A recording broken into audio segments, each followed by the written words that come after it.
Hello, everybody. Welcome back into Taking Heat, episode number 8. It's been a minute. We did have an upload last week, but it was a little bit of an older episode.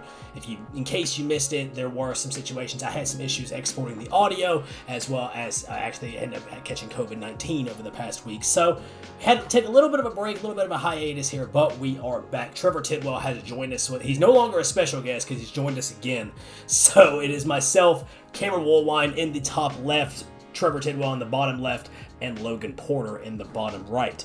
This week's episode title is the most influential athlete in their respective sport in sports history.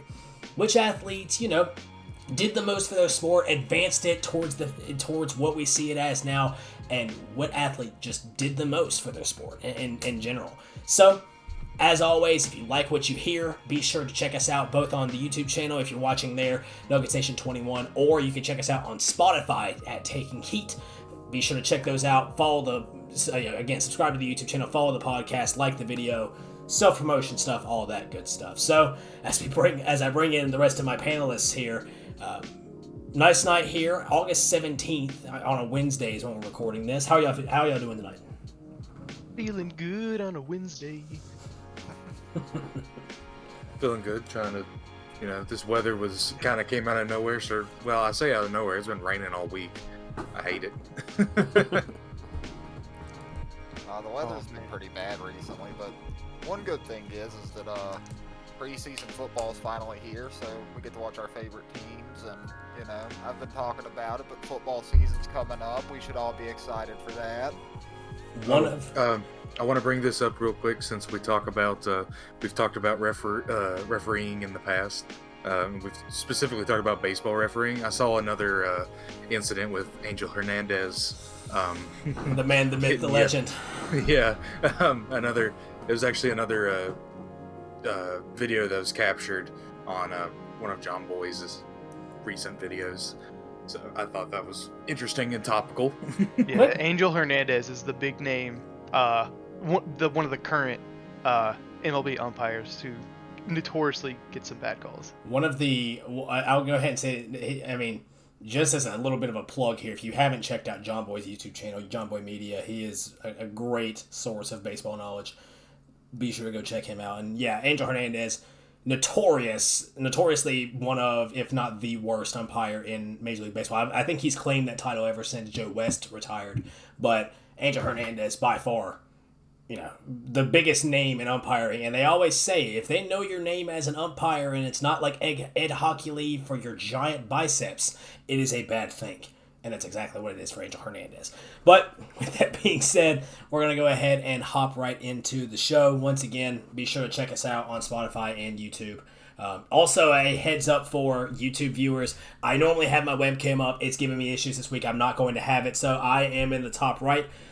I know it's a little bit confusing with just the Discord pictures, but hopefully we'll have that back up and operational starting next week. But I have our wheel here that's going to decide who will be going first. And going first for the most influential athlete to their sport, it will be Logan. Logan leads us off here for episode 8. Logan, the floor is yours. Right on. So I want to start this off with an honorable mention, okay? Because earlier today, when I was talking to my mother, she asked me what we were doing for the podcast this week, and I told her the episode or title, and she actually gave me what her pick would be. So the honorary pick, my mother has chosen Billie Jean King for women's tennis. She inspired my mom and she loves tennis. So, but my pick actually today will be Wayne Gretzky for hockey. Okay, so reason I pick Wayne Gretzky is because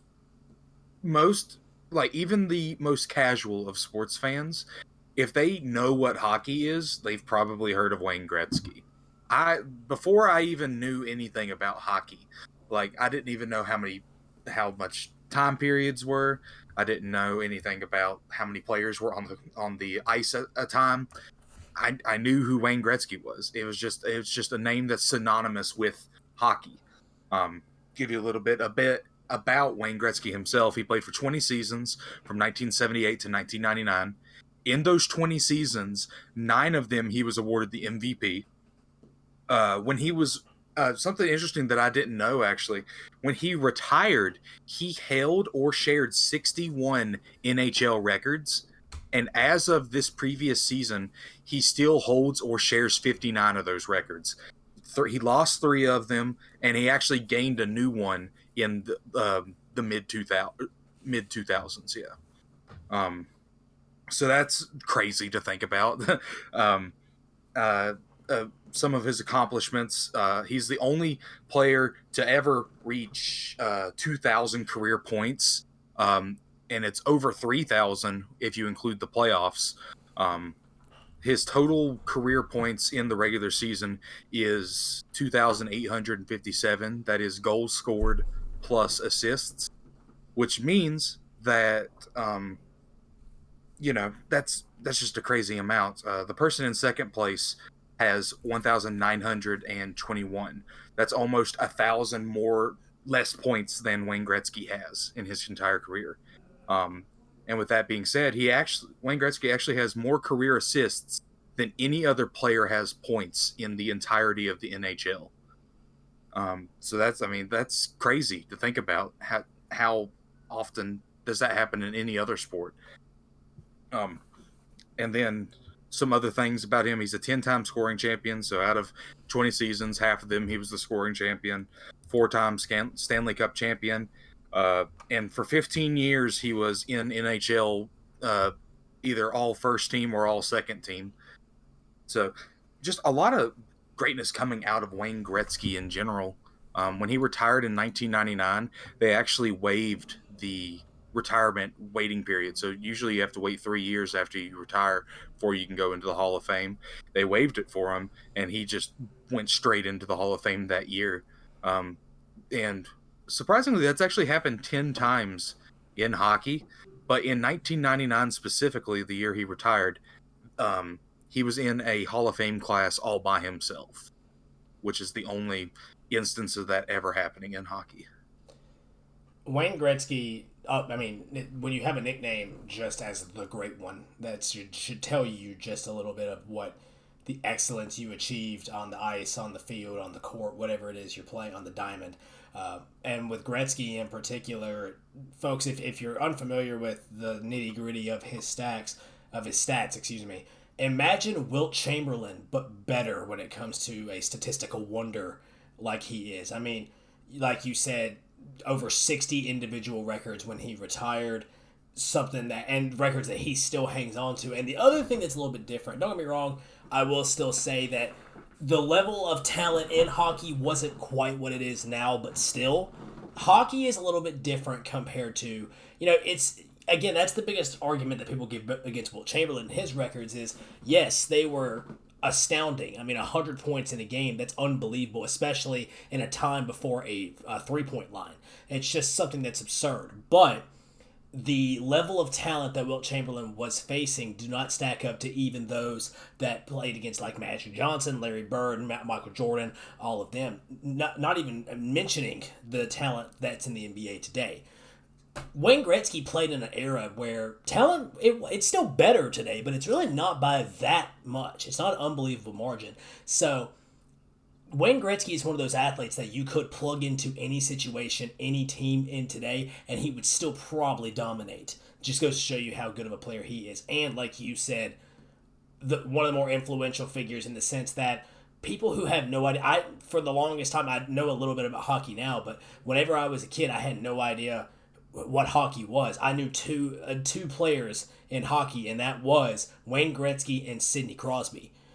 Crosby, of course, one of the biggest marketed hockey players in today's league. But Wayne Gretzky is a name that I've heard as a sports fan for forever. And considering that I knew of him before I even knew the sport, definitely deserves to be pretty high on the list. Another insane statistical fact is 2 times in his career, he actually scored more goals than he played games. It's unbelievable. What a stat. Like I said, you don't get a name that's just the Great One without being, great. And that's exactly what Gretzky was over 20 years is outstanding as well in a physically demanding sport like hockey. An Iron Man, to say the least, and by far the greatest hockey player of all time. I'll definitely have to agree with Wayne Gretzky being the greatest hockey player of all time. Off the top of your head, does anyone know how many games are in a hockey season? Believe it's 80. Yeah, it's 80. Yes, it'd be 80 because in one of his seasons, the season that he scored the most goals, which is a record, he's the only person to ever score over 90 goals. In 1981 to 1982, when he played for the Oilers, still, he scored 92 goals and played 80 games. Unbelievable. Again, Gretzky, a name synonymous with hockey, a name synonymous with greatness, and a household name, which, being completely honest, and I say this as a hockey fan now, there are very few of those in hockey. I mean, like I said, growing up, I knew Sidney Crosby, I knew Wayne Gretzky.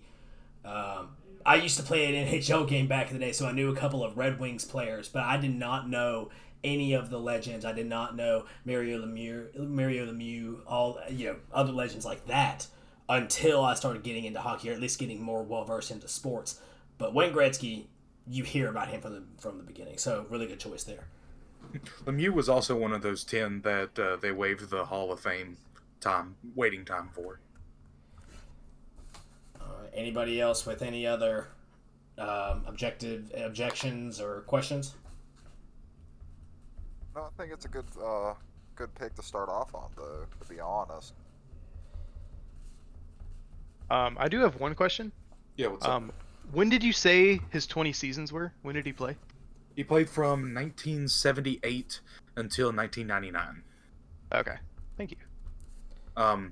Yeah, so he actually he played before then. He played for the WHA and the some other just smaller hockey leagues. But it wasn't until the 78.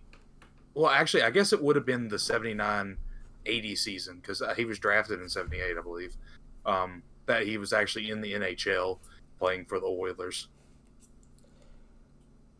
All right, good choice to start off. Wayne Gretzky, the great one, as he is known. And we'll be moving on to the next contestant. The next contestant providing their player or most influential athlete will be Cam. Cam, the floor is yours. Alrighty, so I've talked about this athlete before on this show a little bit, and I'm just going to say I chose Tiger Woods for the sole reason that I could sit here and name countless awards and majors and all of this stuff that he won, but the reason I'm choosing Kim is because of the impact that he had on the next generation of golf, not only for just your average player, but for professional golf as a whole. I was reading up a little bit on Tiger, just, doing research, and I'd realized that after he had done so well playing these tournaments that they eventually decided to actually they referred to it as tiger proofing the course. The reason for this is because at this time, Tiger was hitting it almost 25 yards further off the tee than almost every other professional player. So the way they got around this was making the course shorter but more narrow. And that's something that Tiger pretty much directly caused. They were trying to stop him from being able just to outdrive every opponent by 25, 30 yards on each hole, obviously making a second shot easier. So they decided to shorten the course and make it more narrow to make it more challenging pretty much for Tiger Woods, just himself. Another thing is that because of Tiger, obviously golf became way more popular as like a sport in the United States, which eventually caused for more TV time, more money to be, circulating around the sport in general. So that's another thing I want to talk about is the impact that he had doing that, just pretty much making sure that professional golfers now have a good amount of money to work with, obviously generational wealth. And obviously this spans into, there's other golfing leagues now, you have the LIV tour that famous golfers have been signing with. So that's pretty much the reason I'm choosing Tiger Woods for my most inspirational slash influential athlete on a sport. Just for the fact that because of Tiger Woods, golf pretty much became so much more popular, and it just expanded the golf world as a whole to like generations to come. So that's the reason I chose Tiger Woods. Tiger We was. Oh, go ahead, Logan. I was gonna say we did talk about Tiger before, because we were talking about he was one of the most in the United States, at least he's one of the most recognized athletes, or recognizable athletes in general, to United States sports fans. So that's I definitely think that that's a good choice, because there are other famous golfers too, Arnold Palmer, so on and so forth. But like, you know, I don't think a lot of people, especially nowadays, can really remember players like them. You know, It's one of those things. I mean, like Cam said, especially for the younger generation. I mean, they weren't around for the dominance of Jack Nicklaus. They weren't around to see Arnold Palmer, like you mentioned, Sam Snead, players like that. Even John Daly winning the U.S. Open as a seventh alternate. That's something that, the generations these days did not get to experience. But we got to experience Tiger at his peak, and we talked about it a little bit in a past episode, like Cam alluded to, the most unbreakable record in sports, where he spent the most time at the number one overall ranking in the world. There has never been an athlete that has dominated their sport quite like Tiger Woods, because especially in the sense of when you went into a week, it didn't matter where it was, didn't matter what tournament it was, didn't matter what the conditions were. You were surprised if Tiger Woods did not at least finish on the podium of a tournament. If he didn't finish on the podium, it was something that just seemed unheard of. That's the dominance that he had for many, many years on the PGA Tour. And like you said, Cam, just having someone that the younger generation could latch on to and consistently get into golf as far as that goes. I mean, absolutely a very influential figure, changed the way golf was played, because as you said, they are tiger proofing the courses, and that's something that you still see on the tour and on any professional golf course to this day. There's a lot more narrow fairways. It's harder to hit the fairways now, especially considering, and the other thing too is Tiger, like you mentioned, was out driving people by 25 yards. Well, now the younger generation has seen the way he's played, has seen his technique, and they're actually replicating that. Now they're hitting the distances that Tiger was hitting. Now they're replicating those types of shots. So a lot of people would think, why are they so Tiger perfect? Well, because Tiger influenced the entire field to get back to that standard and make it to where Tiger proofing had to be a permanent thing. So also a great pick in Tiger Woods here. speaking of tiger proofing, I mean that's you're special when they have to do special things to make it more fair. You know what I mean? Like, in order to have people keep up with you, like they did it, as an example, back when Wilt Chamberlain was playing, they had to make a rule to where when you're inbounding the basketball, you can't throw it over the backboard, because he'd be the only one that could go and catch it. It was also offensive interference was made because of Wilt Chamberlain. They also, and the NCAA, had to actually ban dunking all throughout because Kareem Abdul-Jabbar was so good at it at UCLA. So, yeah, I mean, exactly. That's how it goes. If you get your own rules, if you get the entire sport to completely change the main part of it because you are dominating too much, then you're doing something right. And again, from, Logan, you alluded to it, where he is still one of the most well-recognized athletes and public figures in America. So for him to still be at that range, and he hasn't won a Masters, or he hasn't won a major since, was it 2019? He took home his last green jacket, I believe. It was 2019 or 2018. I think it was 2019 is when it was. And he took home his last green jacket. And I remember, I like watching professional golf now. Back then I was kind of indifferent. My eyes were glued to the TV screen to see him come back. So again, can't say enough. Great pick in Tiger Woods as well. Trev, any comments, questions? I think Tiger Woods was a good pick for sure. And like you guys said, Tiger Woods is arguably the most popular athlete in the United States per people in the United States. He's the most recognizable. uh, because he's so accomplished, and I feel like he's done a bunch of commercials and stuff, so Very he's on a commercialized. lot of things. Um, but also I didn't know about, because I'm not super versed in like golf history or current golf or anything. I didn't know that they actually changed courses so that other people could more easily compete with them. I think that's really interesting. Basically, the only way they had a chance was to change the course in favor of the rest of the competition. You brought up commercials, and it reminded me of this. Have y'all seen the Tiger Woods where he walks out onto the lake and he hits the um, golf ball off the lily pad? You know that commercial? I don't think so. I believe it was a PGA Tour commercial, like one of the video games. Mm. He hits a golf ball into a small little pond onto a lily pad, and he like tests the water, and then he walks on top of it, on top of the water, and just smacks the golf ball off of the lily pad.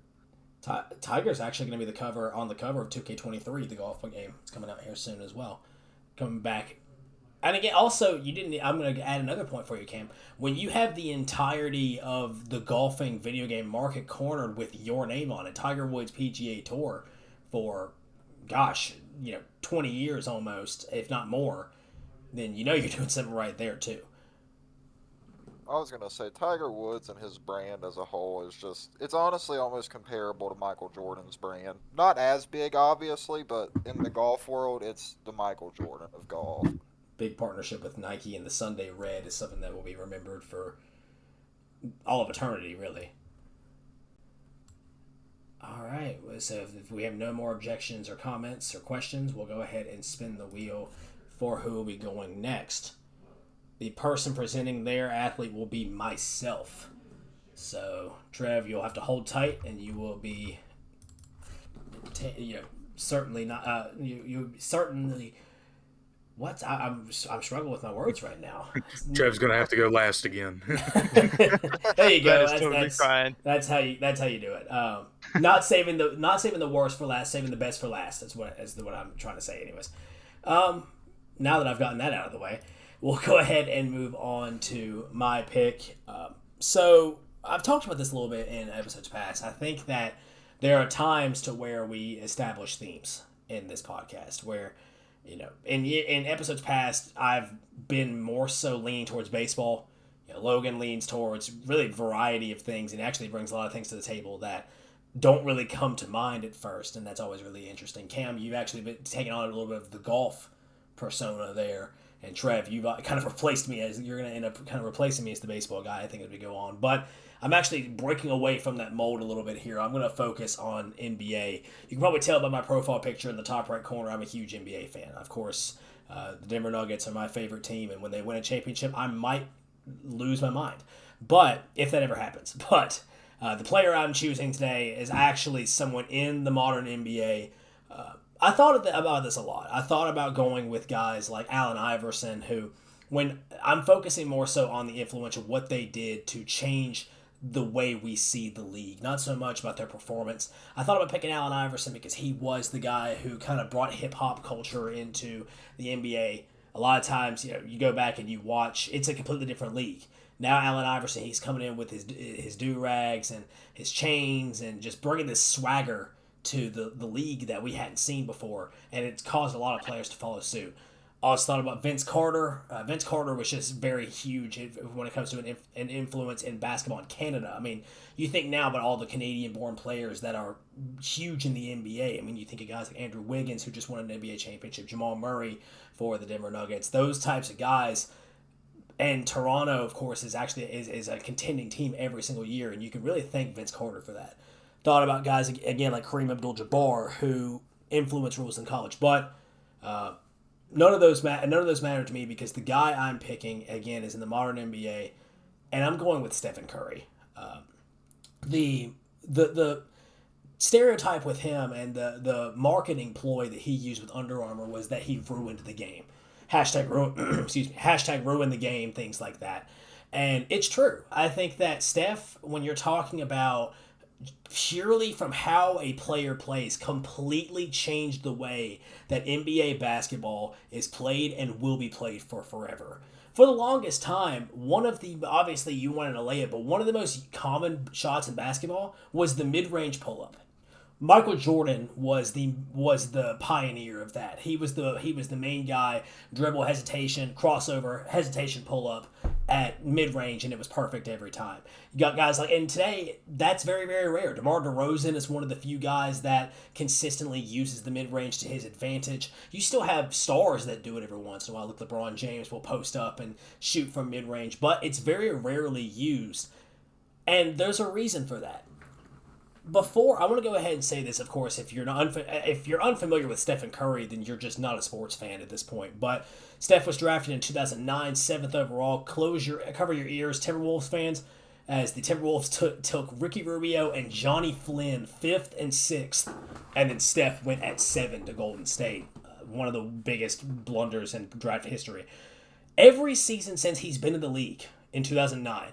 Now, you can make the case this may not be directly contributed to Steph, but this number exploded when he burst onto the scene.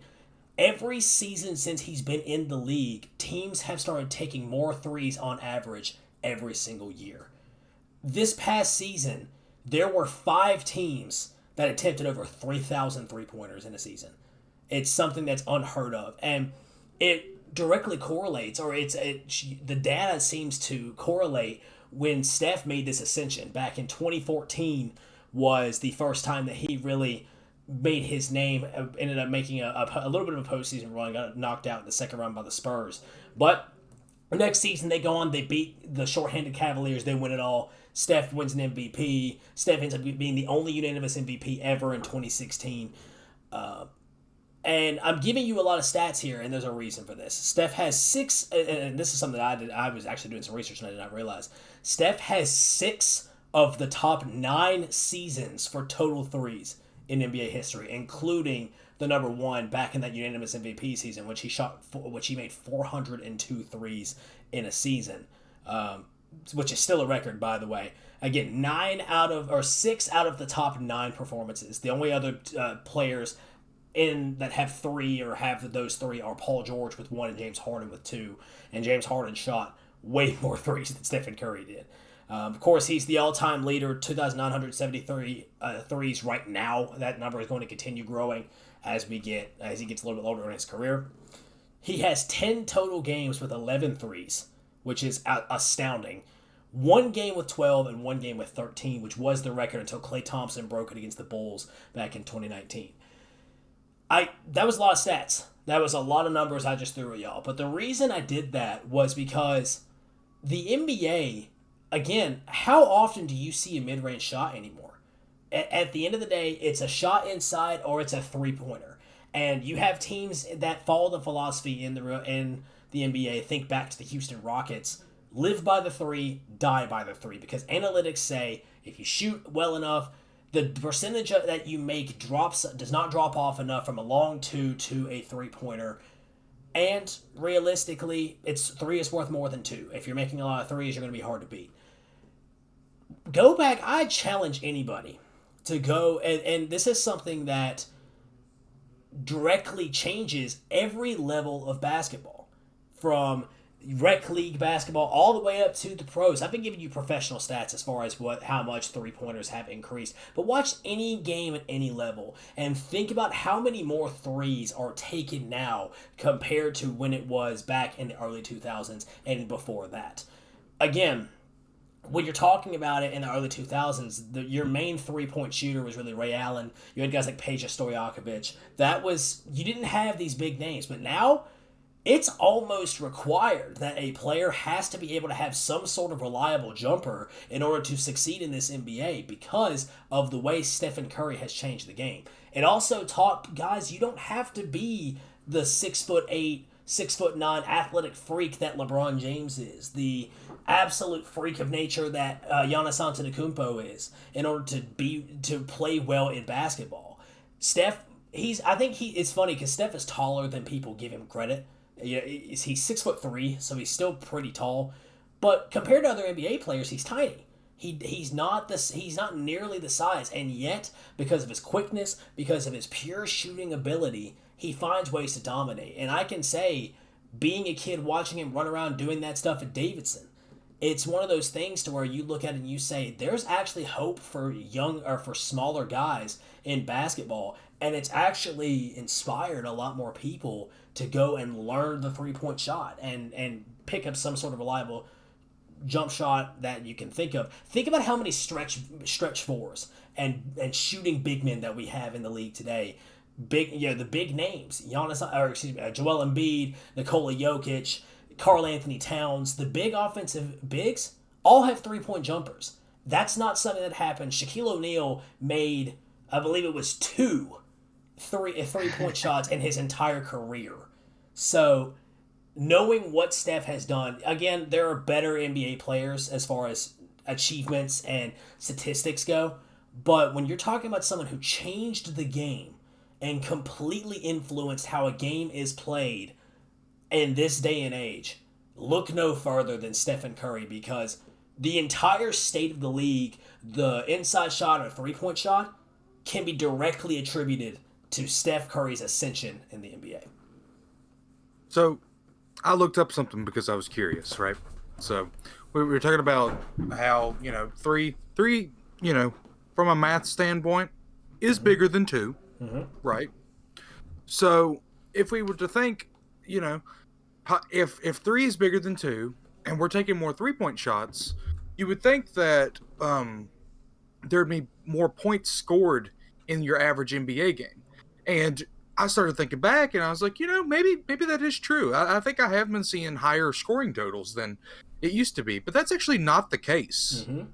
The past 4 years, we've had the average league-wide for points scored in a game was 110 or higher.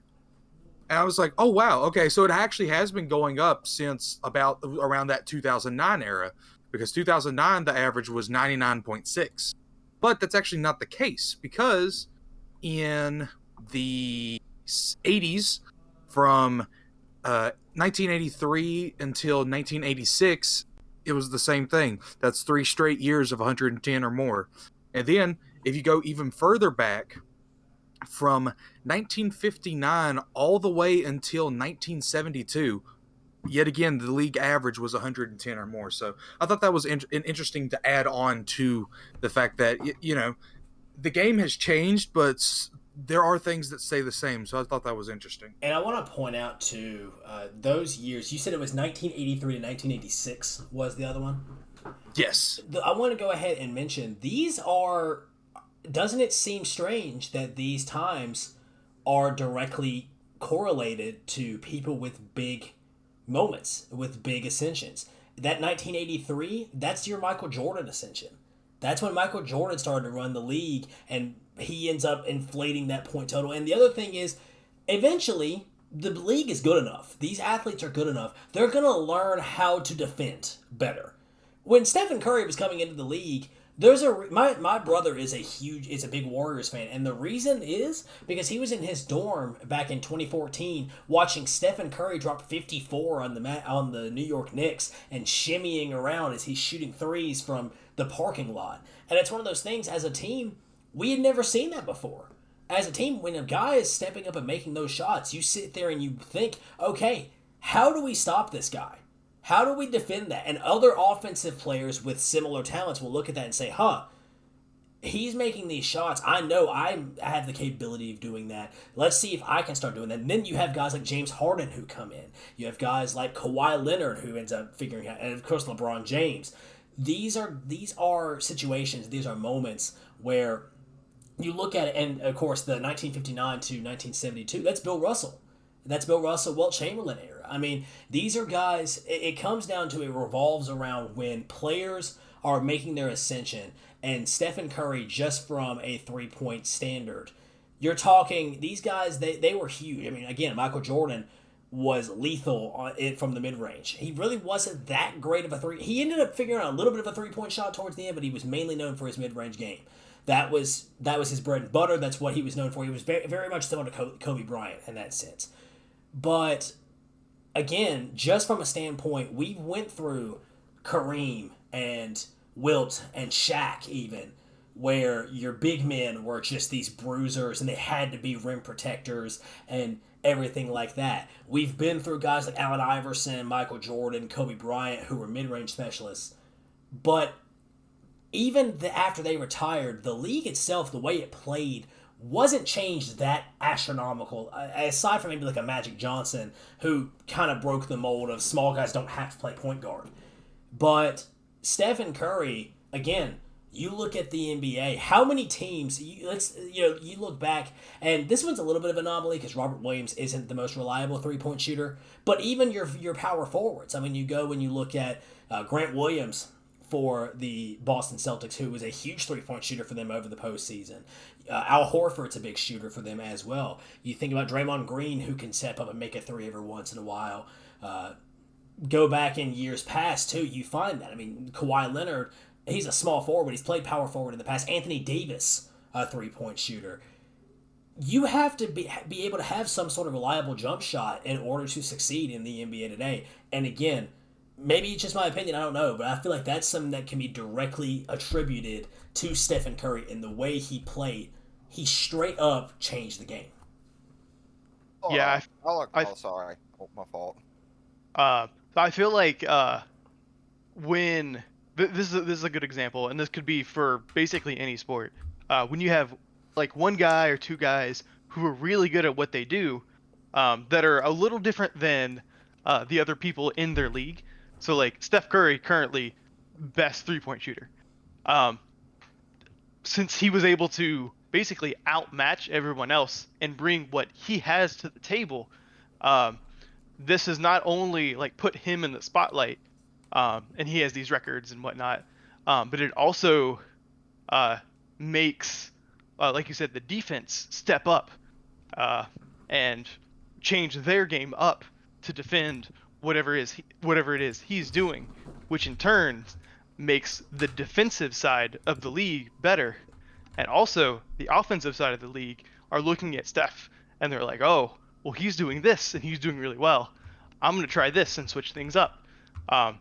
Also making the offensive side of the league better. So having these great players come in, of course, they do really well, but they also make the league better as a whole.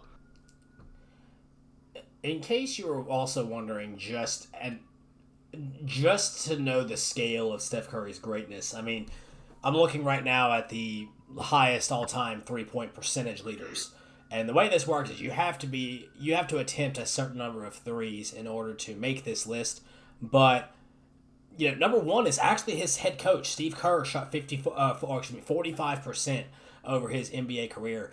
But Stephen Curry, again, over almost 3,000 total threes in his career, has shot 43% rounded up, and he's 12th all-time in three-point percentage, taking the amount he has. For reference, the guy who's the runner-up in Ray Allen shot about 40%, and he's 46th in that total percentage. So there's no question to me, Stephen Curry is the greatest three-point shooter we've ever seen, and maybe will ever see. But when you're talking about, again, it's one of those things to where you would think maybe this could turn into an unbreakable record as far as, Steph, whatever the number gets to when he retires, you may think, oh, this could be an unbreakable record, added to that to the past episode. But the way that the league is today, I mean, you go back and you watch that James Harden era of Houston, he's taking 13 threes a game or whatever it is. That doesn't happen. Those don't happen. And maybe it does. Maybe analytics guys come in, try to change it. That doesn't happen as quickly, and that really, I don't think it happens at all without Stephen Curry proving, hey, I'm going to force the defense to take 2 steps behind the three-point line to guard me. It's definitely come a long way since they started keeping track of, I don't know if this is 79-80 the year that they brought in a three-point line. It was right at the middle/end of the 70s. Okay, because that's when they started keeping track of the stats for it, at least. The 3-point line, that was, let's see, I believe it may have been when the 1979 is when it was moved.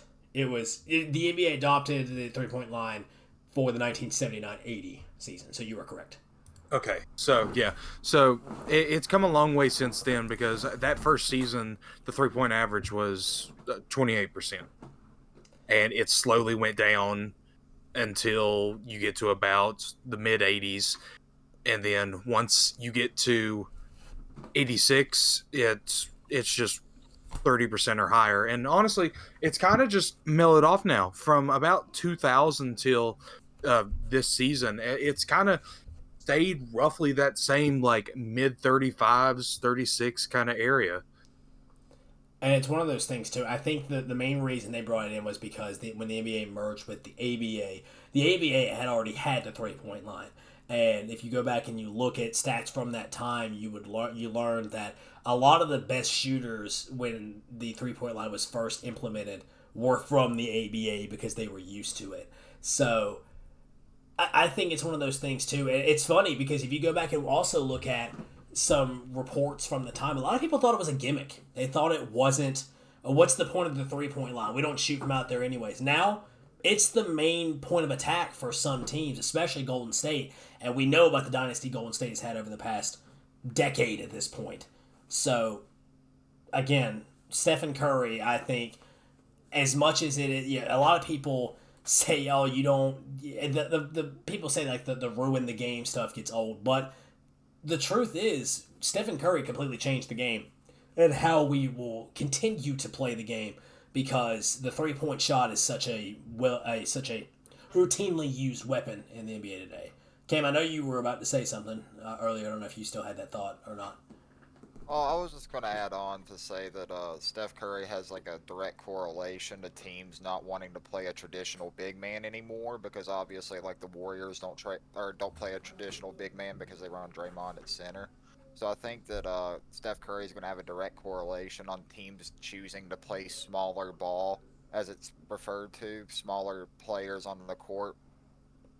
I am going to be biased real quick for one thing. I remember in the playoffs this past year, Denver had the misfortune of matching up with Golden State in the first round. And of course, the Warriors made quick work. 5 games. It was not close. It ended up, Golden State was easily going to win the championship this year. But in the one game that Golden State won, they ended up having a situation, or excuse me, the one game that Denver won, they had a situation towards the end of the game where Nikola Jokic got subbed out on defense, and ended up turning into a situation where Nikola Jokic is screaming from the bench what they're going to do. The small ball lineup comes up with the steal, and they clinch Game 4 there at home. And the reason I say that is because a lot of fans were flaming the Joker for it online, saying how could he be switched out in that situation. But I'll say this: any big man, and I'm glad you made this point because any big man in the NBA today gets subbed out in that situation if you have a good coach. Because the Warriors were running a 5-guard lineup.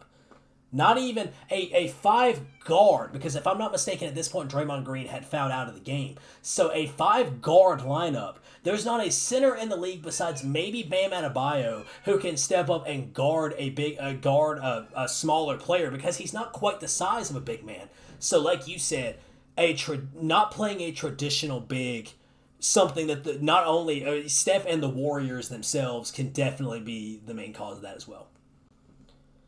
I'd like to add one more thing before we move on. And this kind of goes with sports in general. I think a lot of the way that the game changes is by who your best player is at that given point in time. And the only reason I bring it up now with the NBA is because basketball is one of my favorite sports. So it's something I'm a little more knowledgeable in than other sports. But, during the old days, there was a lot of inside play, a lot of dunking. Because it was a lot of center dominance around that era. Michael Jordan comes in, and like you said, we see a lot of mid-range shooters. kind of around that mid 2000s era, you got like Kobe and Dirk Nowitzki. You see a lot of fadeaway shots from a high post standpoint, and then when Steph comes in, you get a lot of 3-point shots. So I think that's it's interesting to see how those different eras of basketball came through, and it comes through in a lot of different sports. There are a lot of different examples of that in other situations in other time periods. So I think it's interesting to have that.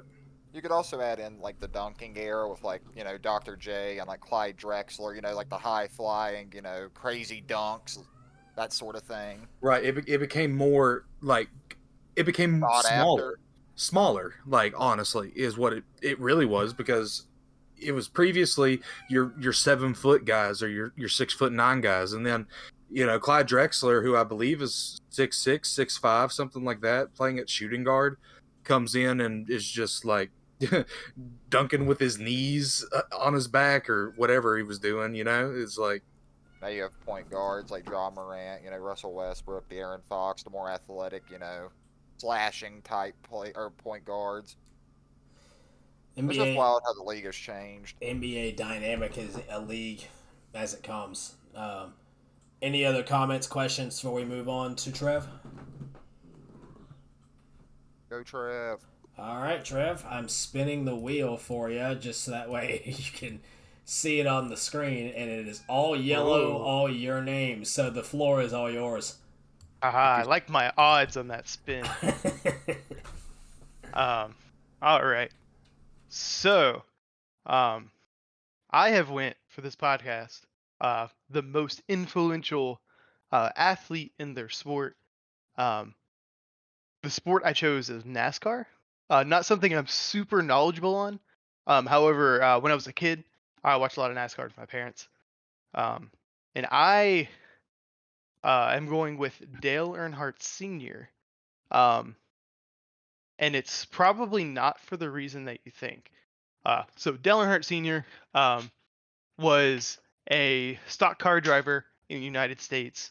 Started his career in 1975, I believe. I want to make that sure.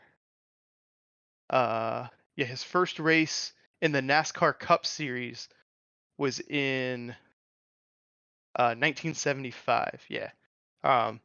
And his career was cut a little short in 2001. He has tons of accolades for various racing cups. I don't really know the difference between any of them, to be completely honest. I'm not super versed in any sort of stock car racing. However, I wanted to dive into the impacts that he had on driver safety for not just NASCAR, but for various stock car, I guess, leagues. I don't know what to call them. Leagues. cups, yeah. Yeah, cups. Stock car cups around the U.S. and other places. So Dale Earnhardt Sr. Was driving in the 2001 Daytona 500 back in February 18th, 2001. In this race, on the final lap, on the final turn of the final lap, he was currently in third place. He had Daytona is kind of a wide track, so it's able to it has enough room to have 3 wide racing, which basically means you just have 3 cars all lined up from the bottom of the track towards the inside, out towards the back of the track where the spectators sit. So coming around the last turn, he was in the middle of a 3 wide race for third place. He had currently been in third, so he was just in front of both of the cars to his left and to his right. Going around the last turn, he bumped the car to his inside towards the bottom of the track just a little bit. It turns his car slightly to the left, and to try to correct this, he turned his car to the right, overcorrects just a small amount, runs into the car towards the upper part of the track. And when this happens, the car that he hit towards the upper part of the track, hits the back of his car. So his car starts to spin, angling towards the outside of the track. And in this collision, both of the cars head into the wall. Earnhardt's car hits the wall pretty hard. And because of this accident, Dale Earnhardt Sr. Died on this day in 2001.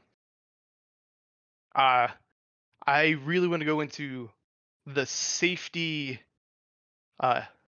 measures implemented, not particularly because of this accident, but his accident definitely accelerated a bunch of the research for all of this.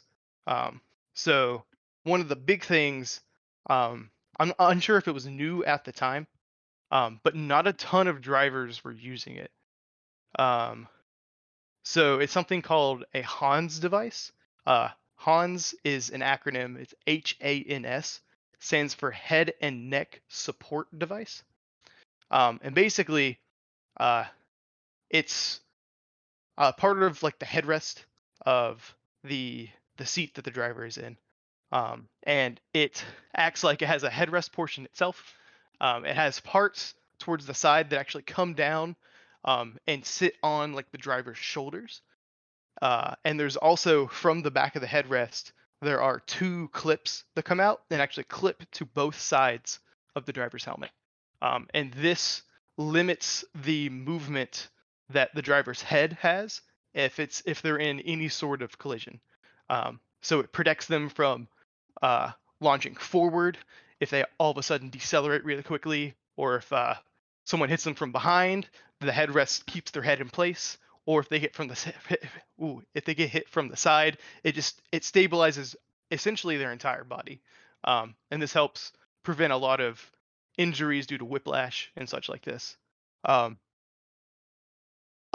this Daytona 500 race back in 2001, these were not required of drivers, and there were only 5 of the 43 drivers in the race who were actually using this device. Dale Earnhardt Sr. was not one of them.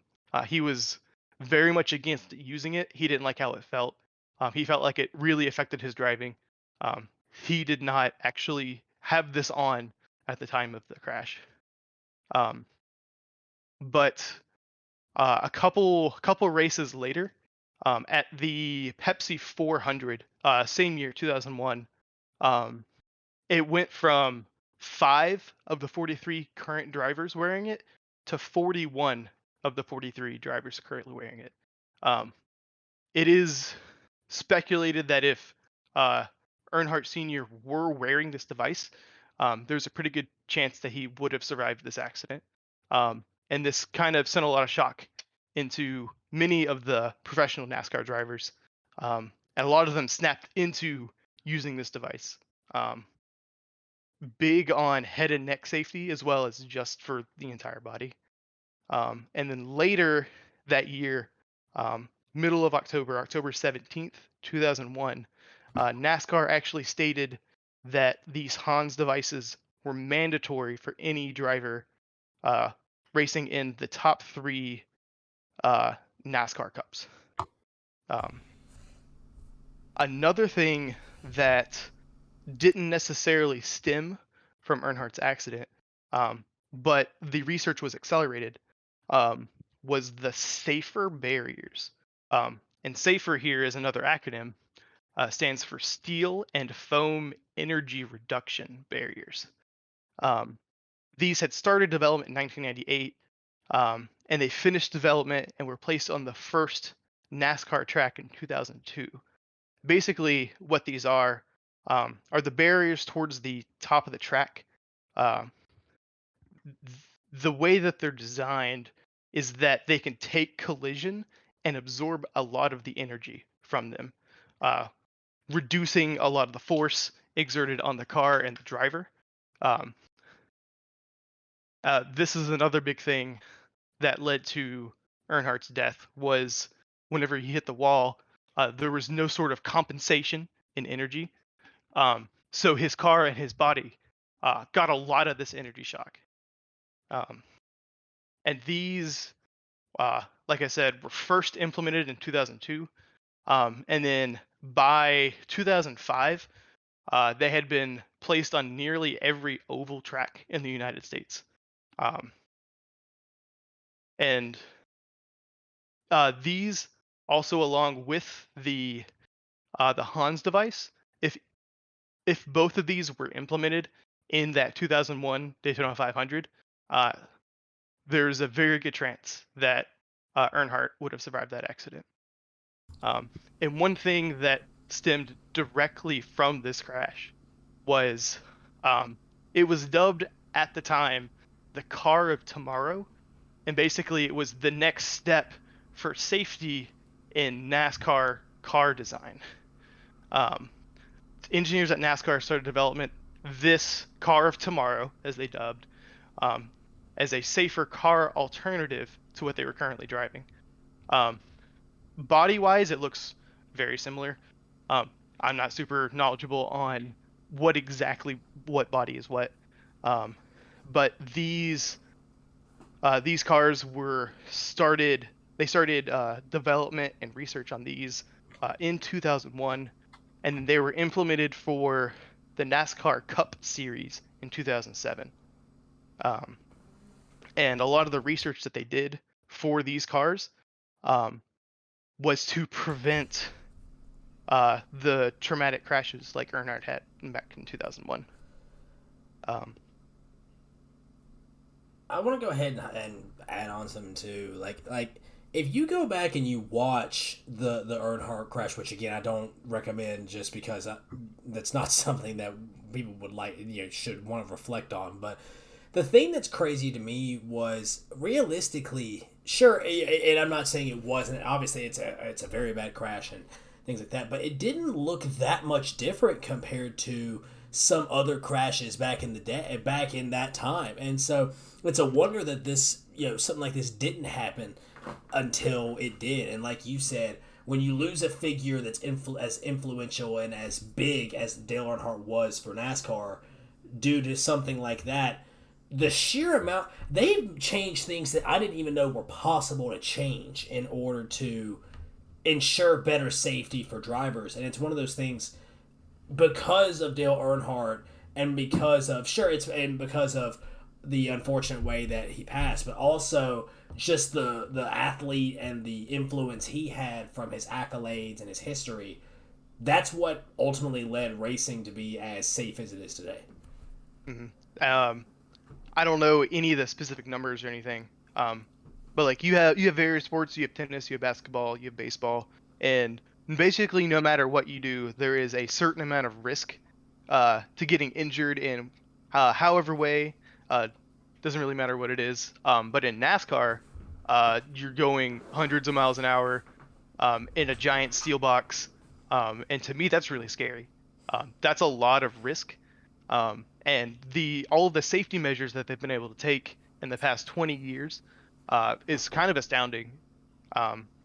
That I've seen some of the larger accidents that the NASCAR drivers get in, and they're just able to walk away. It really is fascinating. It's unbelievable. I mean, you'll see a car turn and flip 4 times going down the front stretch, and like you said, they get out and they look like, oh, what happened? Like it is unbelievable the amount of stuff. Like not even to have a bump or a scrape, not to have a broken arm or anything like that, just to be able to be like, oh, well, my car's done, but I'm okay. Like it's unbelievable some of the carnage they can go through now. And I kind of extra safety measures they've gone through. Obviously, it's sad what happened, but they pretty much add a new safety measure each year. As you were talking about how they were introducing a new car during that time, they introduced a new model of car this year for NASCAR. I keep up with NASCAR a little bit, so they've introduced a new car this year, which obviously is supposed to make it more safer. So that's a good thing. I mean, they change things like I said that I didn't even know were possible to change or make even better, and that's again going all the way back to Dale Earnhardt's influence to where it would be the equivalent to, Dale Earnhardt was the LeBron James of NASCAR. He was that type of, and he came before LeBron, but like that caliber, that notoriety to your sport. I mean, that's who Dale Earnhardt was. And so to lose a guy like him off of a freak accident, yeah, you're going to make some changes and you're going to make them fast. And so I agree wholeheartedly with this pick too. I mean, this is something that the amount that NASCAR has changed since everything happened is something that is unbelievable. If you don't believe me, go watch replays from back in the 80s, back in in the 90s when it comes to NASCAR, and watch a race now. Completely different ways of racing. Mm-hmm. I want to add. Oh, go ahead. I was going to say, I was looking at a little bit at some different articles while you were talking about just different articles about the death of Dale Earnhardt. They did an experiment that they did an experiment where they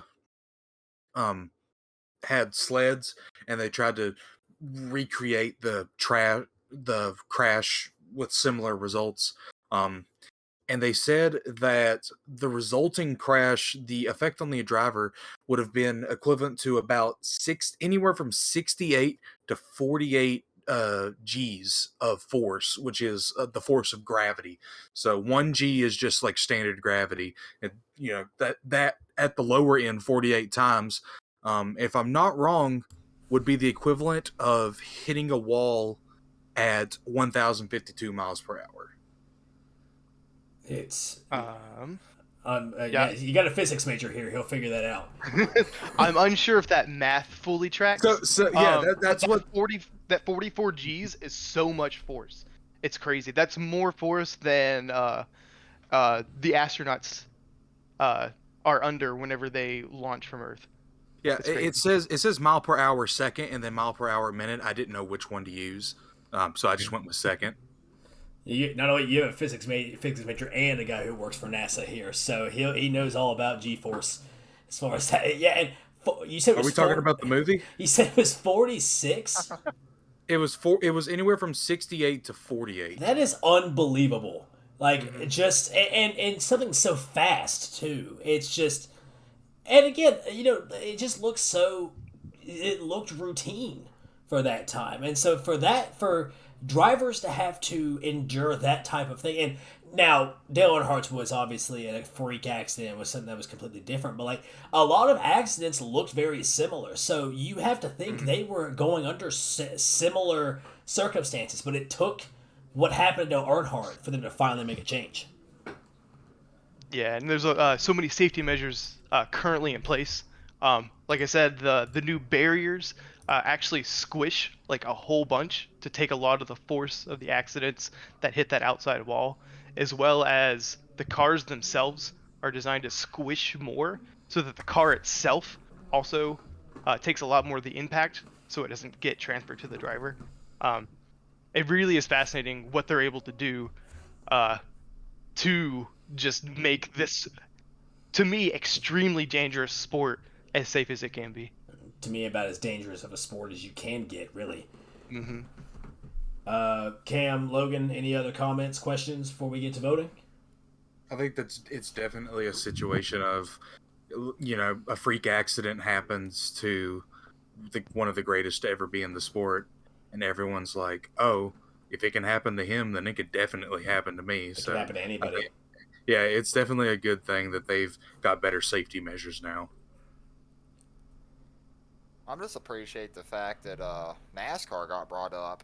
It took a while, but we finally got there. Representation, we're getting there. Up next is curling. Hey! Curling is awesome. It is. Saying. No, you think I'm kidding? No, you think I'm joking? Curling is one of the only reasons I watch the Winter Olympics because it's just so freaking awesome. You think I'm joking? No, I brought it up for a reason. No, fun fact, I actually looked up where the closest gym we could actually practice curling at is. It's the closest one is in Atlanta. So road trip. Pack it up. Can we have a podcast episode where we go curling? I mean, we can certainly try. Listen, hey, we get enough snow and ice here. We can make our own curling rink if it comes down to it. Well, we'll make our own rules. All right. So for a refresher, for those of you on Twitch and for those of you watching on Spotify or YouTube, Trevor goes with the late, great Dale Earnhardt Sr. I have taken Stephen Curry. Cameron has taken Tiger Woods, and Logan has taken Wayne Gretzky. So we have some motor racing, basketball, golf, and hockey representation. As is customary, if I could have everybody send me your votes over Snapchat, I will take them into consideration, and we will spin the wheel to see who will be revealing their votes first and what order. So the reason we do this, again, we had co-champions for all four of us last week, but hopefully that won't happen again. And the reason we're doing this is just so that way votes don't get influenced by who votes. Everyone has went ahead and submitted their votes, so I have it locked down. So, revealing their vote first, it will be Trevor. So Trev's vote will be the first response, and it will go to Cam. Cam and Tiger Woods. Trev, would you like to explain your reasoning and why you chose Tiger Woods as the most influential athlete?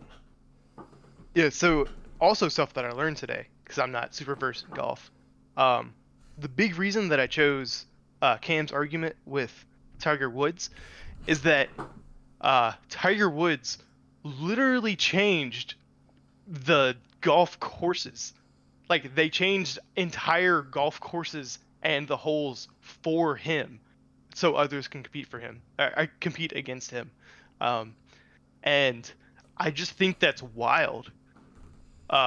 Like, if you had a baseball player that was so good that they're like, oh yeah, left field fence, we're gonna push that back to like 450 feet on every stadium, and you're like, whoa. So, just like that fact is really fascinating to me. I think that's really cool, which is why I threw my vote to Cam this week. Create a modern day Polo Grounds. If you've never seen Polo Grounds before, Jesus Christ, what a ballpark that was ever played. And I wish it would come back. But one vote. Go ahead. I was gonna say it's like just deciding that you don't want any more home runs in baseball, so you just make the outfield 600 feet. You just gotta make it to where only Jorge Soler in the World Series can get to, hitting it out of the park in Houston. Your lineup is now 11 people. There's 5 people in the outfield. Yeah. So one vote for Cam and Tiger Woods. We are going to go ahead and spin to see whose vote will be revealed next. And it will be myself. So, a lot of good, and again, I say this every week, and this is a good thing. A lot of good options here. Logan, when you're talking about Wayne Gretzky, this is a guy who, when you're talking about from an accolade standpoint, quite possibly the greatest resume in sports. Not necessarily as brought up as some others. Like, when you hear greatest athlete of all time, you think of guys like, again, a lot of people immediately go with the LeBron James versus Michael Jordan debate. You've got guys like Tom Brady who get thrown in there, the major name sports, but Gretzky doesn't get enough credit. Cam, Tiger Woods, I've talked about it on the show before, how influential he was for me getting into golf at a young age and continuing to have a passion for golf at the age 24 that I am now. Cannot be stated enough how big of an impact he had on myself and the other generation. And Trev, from everything that Dale Earnhardt did, both on the track and unfortunately off the track, it's something that NASCAR is safer than it ever has been, and I would say ever will be, but they're consistently making upgrades, they're consistently making advancements. When without that unfortunate circumstance, they may have never done that. They may have never, found that next step. And it's, like I said, it's unfortunate that Dale Earnhardt Sr. had to give his life for that, but it's one of those things to where they wanted to make a rule in case something like that. They wanted to make it to where something like that can never happen again. And it takes a special kind of person, a special kind of influence in order to do that. But in the end, I have to give my vote to one person, and my vote will be going to Cameron. Cameron, you hit a soft spot with me. You know this by now. Golf. If you pick a golfer, I'm going to, there's a good chance I'm going to end up, leaning towards it. And there's got to be some really, unbelievable heaters for me to not pick it. But Tiger Woods, like we've said, one of the most well-known athletes in America, in American history. I would say not even just current American, but American history. He is one of the most well-known athletes, and really one of the more well-known public figures in American history. So it's one of those things to where everybody knows him. You know him from, and everybody knows the Sunday Reds that he wears, the Nike partnership. Trev, you talked about his commercials and just his brand. I mean, Nike, he's been with for forever at this point. The Tiger Woods brand is just instantly recognized.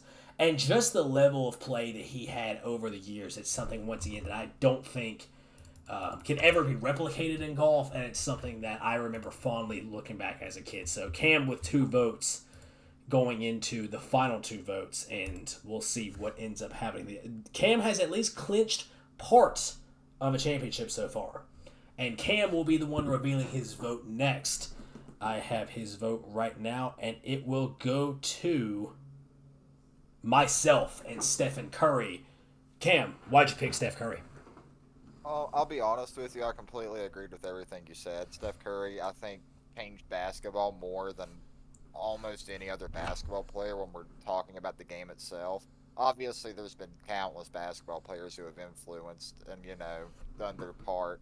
But Steph Curry as a whole just genuinely changed basketball on every single level of the sport. I mean, you could go from little league to middle school to high school to college, and it's a completely different game just because of him. Obviously, now you can go into any rec center and you have kids solely practicing their 3-point shots. I mean, it's not even like how we would throw something into a trash can and people would be saying Kobe. Now it's people will drain a 3 and do their little Curry slide or whatever. So that's the reason I chose this one. It's just Steph Curry did change basketball forever, so I thought it was a great pick. The shimmy is something that is done by a lot of players these days, and again, just from and plus the cultural standpoints. I mean, like you said, I saw a tweet the other day that said a person knew they were old because they heard a teenage kid when instead of saying Kobe when he shot a ball in the basket and the can, they yelled Curry, and it's one of those things to where he is completely changing that culture as far as the NBA goes. So 1 vote for myself and Stephen Curry, 2 votes for Cameron, and we've spun the wheel. It lands on Logan. Logan will be Logan's. So, I would like to say it's interesting how you spun the wheel and you got the reverse order that we just did. It is crazy. I was thinking the same thing just a second ago, but you can watch the VOD. You can watch it did exactly that. And Logan, it is opposite. These wheels, they don't follow the same format, I guess. So there were a lot of great picks today. I think we've come a long way since episode 1, and it's getting kind of all together or learning more about sports in general. Like I don't know anything about golf for the most part, like until we come on here and I get to learn more about it. Like best I've ever done in golf was I played putt and I had like 5 over par one time, but that's about it. But my vote, as Blake can contest to, is for Trev. I think his point was, so the 3 of us, me, Cam, and Blake, we all kind of brought up for the sport as a whole, like someone showing greatness and how they influence the sport. And I think Trev's pick is interesting because he not only picked someone that was great for the sport, but the point he made was someone who was not only great, but came in and had a tragic accident and forever changed the safety and how we view safety in that particular instance. So that's why I give my vote to Trev. And so with that being said, Cam is our champion for the week. He has 2 out of the 4 votes, as well as myself and Trevor picking up a vote each. So, as is customary, I am going to transfer the reigning champ role in Discord to you, sir, as well as you will be bringing the topic of discussion for next week's episode to the show next week. yeah, this was a great episode. I think we all had really good points. We all had really good choices, and it was definitely really, really hard to make a decision. But Cam ultimately gets the majority. It gets more votes. So, with that being said, that is going to do it for episode 8 of Taking Heat.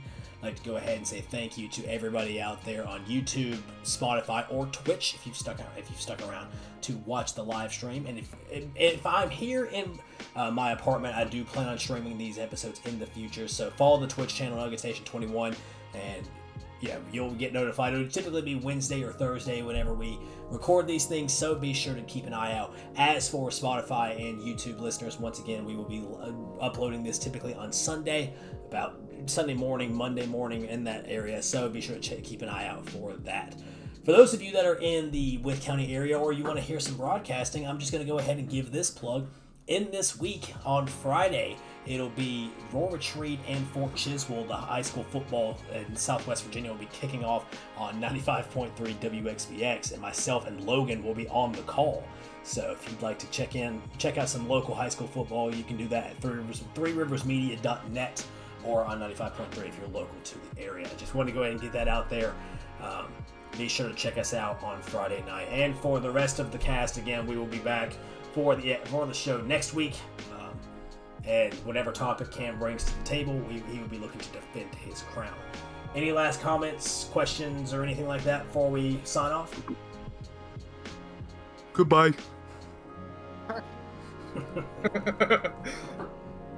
All right. Keep it breezy. Stay classy, San Diego. Yeah, so that's like I said, that's going to do it for us here on episode 8. Again, I hope you enjoyed what you listened to. If you have any questions, comments, concerns, or any suggestions for us down, or a topic for us down, leave it below in the comments on the YouTube channel, or just reach out to us on social media. Those social media profiles are in the description on the YouTube video. So for myself, Cameron Woolwine, Trevor Tidwell, and Logan Porter, my name is Blake Holmes. Thanks once again for tuning in to Taking Heat, and we will see you next week. Have a great week, everybody.